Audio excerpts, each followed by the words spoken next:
ఏపీలో vote on account budget 2024-25 సమర్పణకు సర్వం సిద్ధమైంది. నేడు ఆర్థిక మంత్రి పయ్యావుల కేశవ్ అక్టోబర్ నాటికి సంబంధించిన స్వల్పకాలిక బడ్జెట్ ను ప్రవేశపెట్టనున్నారు. మధ్యాహ్నం 2:30 ముఖ్యమంత్రి చంద్రబాబు అధ్యక్షతన సచివాలయంలో మంత్రివర్గ సమావేశం జరగనుంది. ఇక అసెంబ్లీ సమావేశం ముందు కేబినెట్ భేటీ నిర్వహించిన ప్రభుత్వం మరోసారి భేటీ కావాలని నిర్ణయించారు.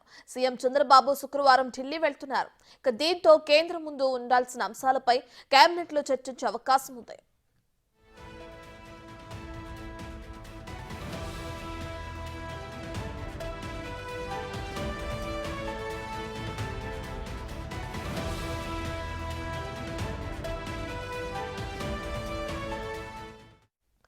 పోలవరం, అమరావతి సహా ఢిల్లీలో పెండింగ్ లో ఉన్న ప్రాజెక్టులపై కేబినెట్ లో చర్చించనున్నారు.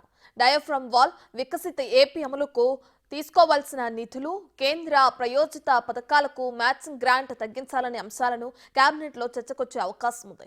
అలాగే కేంద్ర బడ్జెట్ లో ఏపీకి ప్రాధాన్యత ఇచ్చినందుకు ధన్యవాదాలు తెలుపు మంత్రివర్గ సమావేశంలో తీర్మానం చేయనున్నారు. ఇక అసెంబ్లీలోనూ కేంద్రానికి ధన్యవాదాలు తెలుపుతూ తీర్మానాన్ని ప్రవేశపెట్టే యోచనలో ప్రభుత్వం ఉన్నట్లు తెలుస్తోంది.